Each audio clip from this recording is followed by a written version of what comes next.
Hi everyone. Can everyone hear me? Perfect. Okay. Hi everyone. My name is Chris Sean, and I am a developer advocate here at Airbyte.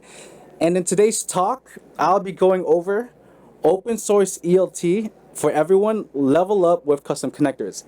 Now, one thing that this title does not say is how my goal isn't just to help you level up with building custom connectors, but to help you build connectors faster than ever before. And I'm not trying to sound like Apple in every presentation they give, but literally faster than ever before. And that's my goal with this presentation today. So a little bit about me. Again, my name is Chris. I have been in tech since 2016. I was previously a developer relations engineer at New Relic, and now I'm a developer advocate. I've been here for about 10 months now here at Airbyte. Now, a question that some people might be asking is, all right, who are you? You already know that, but why Airbyte? Why is this so important? One thing to note is that Airbyte, we have hundreds of source connectors ready-made available, right? Same with a bunch of other ETL providers out there.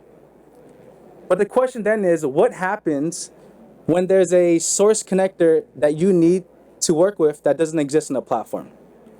A lot of times, and I'm sure that at least some of you, if not hopefully half of you have experience with this, is that when a source connector does not exist out there, what do you need to do?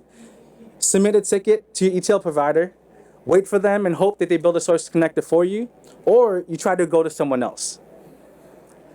What I'm going to show you with Airbyte's developer kit is how now you will have the ability to not just build your own source connector very, very quickly, but the fact that you can now do it with ease using our Airbyte's connector developer kit, right? And so in this talk, what I'll do is I'll demonstrate how a standard connection Airbyte with pre-built connectors, then walk you through the process of building a bespoke API connector with our low-code developer kit. But now, please note that whenever, as a developer myself, when I hear the word low-code, no-code, I get turned off too. I get turned off too. I was primarily a JavaScript developer for the first 5 years of my career. I didn't like that. But please know that just because we say low code does not mean that this is catered to just people with less technical experience. Our goal is to help every data engineer, data scientist, you name it, build connectors more efficiently and faster for you to in order to take away headaches and help you deal with just building connectors from scratch. Because if I've done this myself, where it'll take maybe 8 hours, maybe a week to build a custom connector. What if you can do it now in maybe 1 hour, 2 hours? So that is what I want to show you today. So if you're a developer who can write Python or not, I think that this is for you. Okay, so we'll go into demo. Please note the Wi-Fi here is really slow, so I'm not going to write as much code because it'll take way too long to do that. So, all right. So anyway, so to use this connector, if you were to do this at home, some prerequisites is number one, you need an exchange rate API key, Node.js, Python, at least 3.9 and up, and Docker, because you'll be running a Docker container as well. And for this custom source connector that I will be building, we'll be using the exchange rates data API from API layer. Okay, so that's where you would essentially need to get your API key from there. And so how would this start? Okay, so please, originally I thought I could see the screen when I was preparing this presentation, so I can't see it. So here we go. How would this start is number one, let's see if I can show you. Number one is, the first thing you need to do is, of course, use our open source product, which is free, that you need to clone our GitHub repo. And then what you would eventually need to do, let me see if I take up my terminal. I can't see this. But pretty much you would just, cd into Airbyte. Next, after that, what we need to do, and let's see. That's okay. I'm just going to show you the presentation, and you'll be able to see what I'm talking about. Could I move this? No, I can't move this. I don't think I can. Thank you, though. Okay, anyway, so after seeding into Airbyte, one thing that Airbyte provides is that we do provide a code generator which bootstraps the scaffolding for our connector, and I'll show you in just a second, right? So what you would do is that after seeding an Airbyte, you would cd into a generator directory, and you would do our command generate.sh, and what that would bring up is this, right? This is what that would bring up is this generator, and within this generator, after you run that command, you would select configuration-based source, and from there you create the connector name, whatever connector you're building. And for this example, if I was building this connector in front of you, the name of this connector would be Exchange API layer, right? Then after that, let's see, I can show my code. Okay. Then next, after we run that generator, what you would do is that you would need to create a Python virtual environment, and simply using these commands that I have on here, which is python m venv.venv and etc. And if this really does work, and now I can show you this, I wish I could mirror my code. If you give me 1 second, I think I might be able to mirror this now. Apologize, just to make this easier. And it's not working. It'll just be easier. I want to. Actually, I do want to show you via code. So let me just connect this really quick. And so, there you go. Can you see my screen now? Oh my gosh. Whew, perfect. Okay, so you can see it now. Okay, perfect. That helps a lot. Okay, so.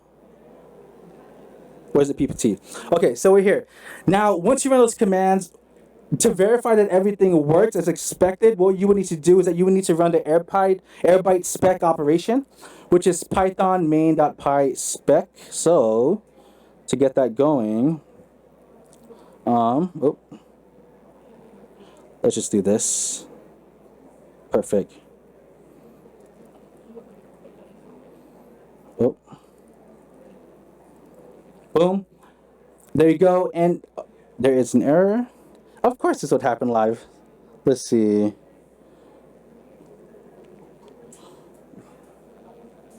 Secret key.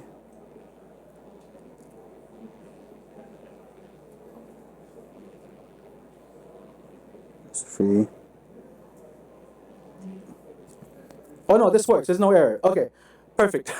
So this actually works. So how do you know everything works? Is that you get this back, right? You'll get this back in return. Perfect. Where are we? So yeah, this is simply a sanity check to make sure everything is working, and this is exactly what I just showed you. That's exactly what you'll get back on your code. Now, next, after you run all those commands, your goal now is to connect to the API. Why? Because you're trying to build your source connector. Now, please note that we have written zero Python whatsoever.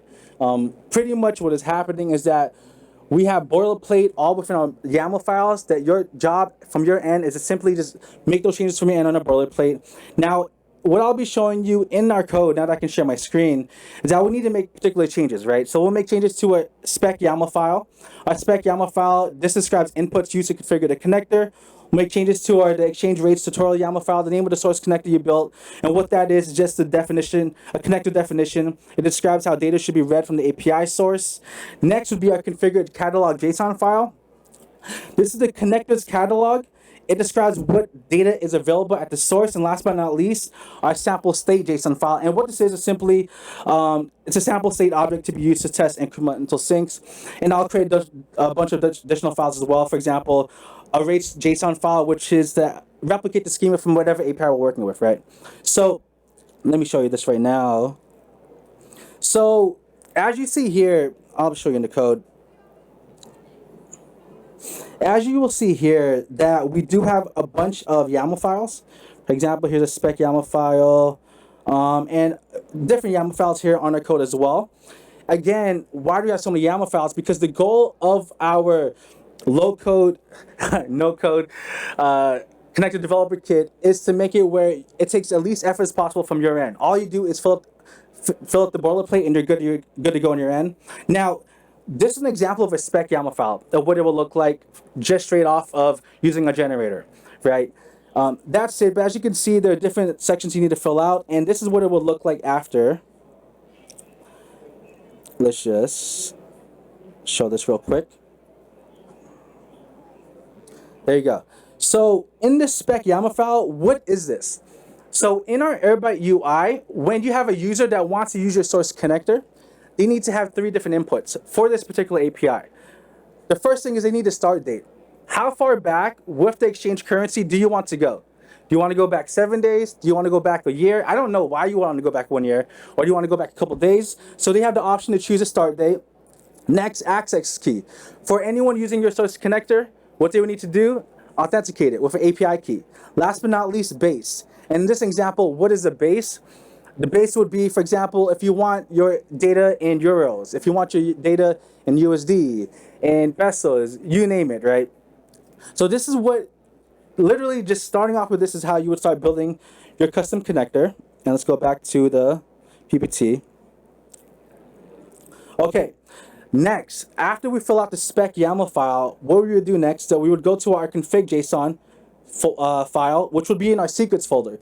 Why is it in our secrets folder? Because you don't want anyone to know what your access key is, right? Your API token. So when you do put your API token on here, it's good to note that this file is included in our git ignore. So whenever you push this to GitHub and etc., no one will find out what your information is. So don't ever do what I'm about to do. So this is my API key. Don't ever do this. This is, I will delete this after, so it's okay if you see all of this. All right, so this is my API key in here. Now, what else do we have in our config.json file? Our start date. What is today's date? Today's 21st. Maybe we'll do the 20th. This is when I want to start pulling data from the data API layer. And then last but not least, I'm from Las Vegas, California, Las Vegas, Nevada, so we'll be using USD. Okay, so next we fill out our config.json file. Next, now that that's taken care of, okay, we want to make sure that this actually works. So I have the code right here. Let's see. Make sure this works. Okay, perfect. Okay, perfect. Now that that's good to go, what we need to do next is that we need to update the connector definition. Why do you want to do this? This definition, this connector definition, it was generated by the code generator script that I showed you earlier, and I'll show you this right now. And I actually make some changes to it. You can still see my code. Perfect. Okay. So this is our connector definition. And let's see. What you will see, because again, this is all boilerplate, what you will see is that simply on here, you'll look for the word to do, and they'll tell you exactly what you need to update on your end. Now, for example, here, our path, let me take this out. Where is our path? Our path will be this.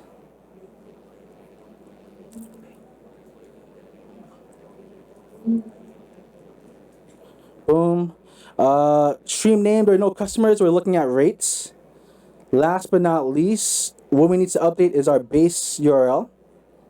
And I have it all here in my notes. Let's see. Boom. Save. Now that this has been updated, we want to make sure that we can actually connect to our API, right? So now that we've updated the boilerplate on our definition file, we want to make sure this actually connects. I hope this works with the internet. Okay. Boom. It's loading. It'll get there soon.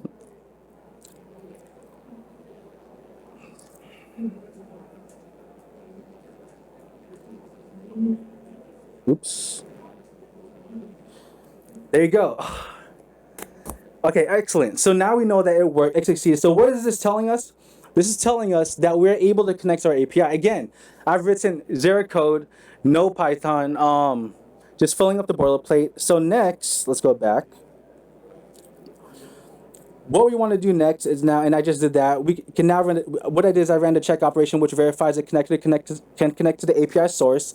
Now, what we want to be able to do is that make sure that we can also read the data, right? So how do we actually read the data? We go to our config catalog JSON file, right? And this is what it will look like by default. This is where you can, again, write your streams. We don't need employees on here, so I'll delete this. Now, with our configured catalog JSON file within our streams, you have the ability to either do full refresh, sync modes, or you can also do incremental. Right? And if you wanted to do full refresh and incremental, within sync mode, it wouldn't say full refresh, it would actually say incremental there. But for this example, we'll just do full refresh. Okay, perfect. Now we've updated that. Next, what you need to do is define the schema. So Depending what API you work with, again, the schemas change. Our goal is with the schema, we need to make sure that we perfectly match the schema of the API that we're working with. So fortunately, I have the schema here. This is so much easier. I'm not typing this all out in front of all of you. So let's type this in here. And that schema will be written here in our schema folder. So I'm just going to copy and paste this. Perfect. Okay. Boom. Excellent. All right. Now, what we want to do next is we want to make sure that we can read that data now, right? So how do we verify that? I have the command right here. And let's test if this works. How many days back am I going? I'm going back just 1 day. Yeah, 1 day. All right, let's make sure this works. Oh, that was fast. Less people are probably using Wi-Fi right now. This took 5 minutes earlier. Oh, this is excellent. Okay, perfect. So now what do we see? We have built a simple source connector using zero code, right? Zero Python. We're able to connect with the API data exchange API using pretty much just writing a couple of lines of code, right? Now, what we can do, and I'm not going to do this here. Now, let's say you wanted to customize your connector a little bit more, right? Again, we do have the ability to support incremental syncs. Instead of always reading data for all sites, let's say you would like to connect it to only read data for dates we haven't read yet. This can be achieved by what I showed earlier, which is, again, literally just writing down full refresh and incremental, but we won't do that here. Last but not least, again, and I've already done this, but you have the ability to even test your code before make sure it works. Okay, testing is everything, which I've already done. Now, once we've written these tests out, and I can show you an example here, we have the invalid config JSON file. Here, how do we know it failed? It says invalid key. Last but not least, I had normal state JSON file. I put the year 2999. I don't think any of us will be around then. So obviously that will break. Now, how do we know that this will actually work?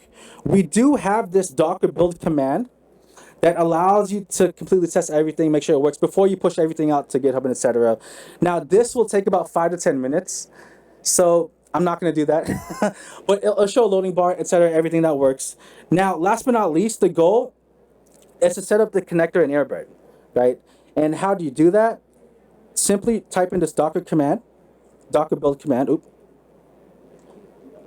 Now, how do we push this to Airbyte locally on your machine? And I'll show you in just a second. Boom. There you go. So now, again, we cloned our Airbyte repo, right? So now we're going to have Airbyte running on our machine. Now this will work with the Airbyte UI. Now, once you've done all this, you will be able to use your own data connector, push it to any data warehouse, lakehouse, of your choice using a UI. And how do you do that?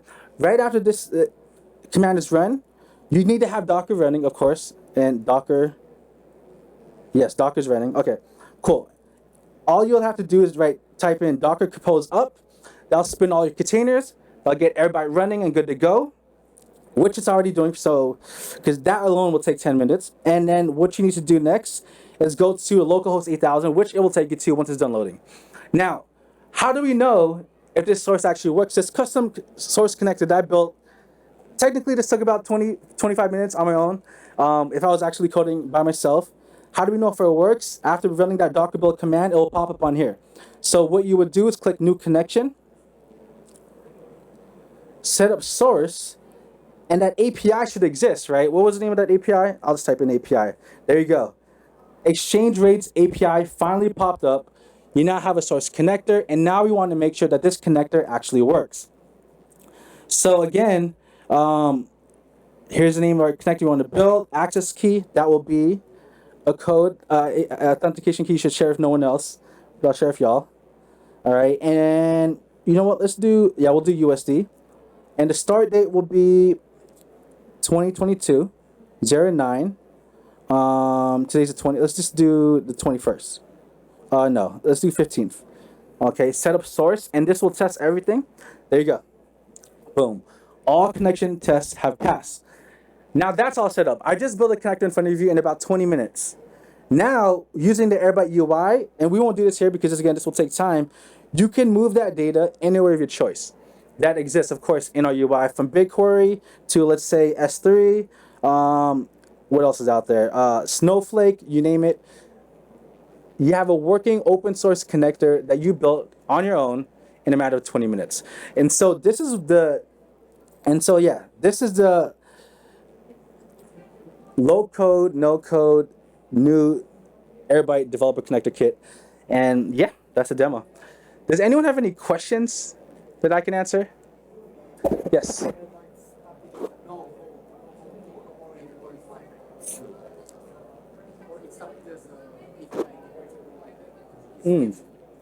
Yeah, so okay, so the question is Airbyte only a low code, no code tool? No, it's not. It is so Airbyte. If you don't know what Airbyte is a 100% open source ETL platform, ELT platform for data integration. Right? You have the ability to pretty much write whatever you want using an open source platform, but no, it is not exclusively low code, no code. We created this product for people who just pretty much wanted to fast track the process of building custom source connector. A good question. Yes.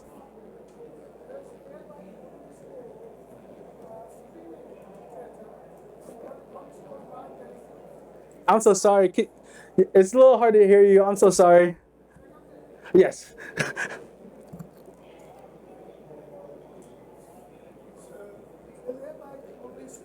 Streaming data. Only stores null data sets from databases. So, for you would have multiple sections on source to bring that quickly. Oh, thank you. Okay, so his question was, is Airbyte only for streaming data, etc.? Within Airbyte, and I should have explained this earlier, within Airbyte, you also have the ability to not just move your data, but also transform our data. So within Airbyte, we use dbt for transformation. If you wanted to use custom orchestration as well, we integrate with Airflow. We're 100% open source. But yeah, hopefully that answers your question. Okay, awesome. Yes. We are actually working with reverse ETL. I believe they said Q4 we should be ready by, but to me that means no. That's in the works, but that's in the process. But it is not. It's not even in alpha yet. So no, we're currently working on it. I think we're competing with everyone. Yes, the question is, are we competing mainly with high touch? No, we're competing. Our goal is obviously, like everyone else, to be the best, but no. Yes. Yeah, instead of hard coding the date, do you support dynamic parameters or input parameters? I'm so sorry. I can't hear you. Does this thing work? Hello?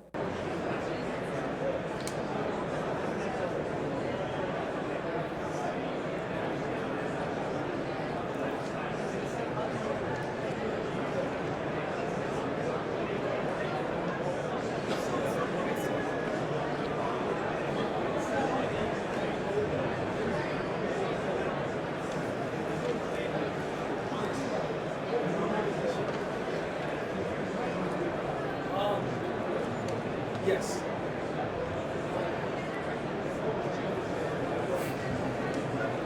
The best approach for handling schema changes. From the best of my knowledge, as of right now, you just have to update that manually on your end. Because it is a custom source connector, so any changes to schema you have to update within the schema file. So, hopefully that answers the question. Okay. Thank you. If anyone has any more questions, I'll be here for a few minutes in the front. Thank you everyone for coming in.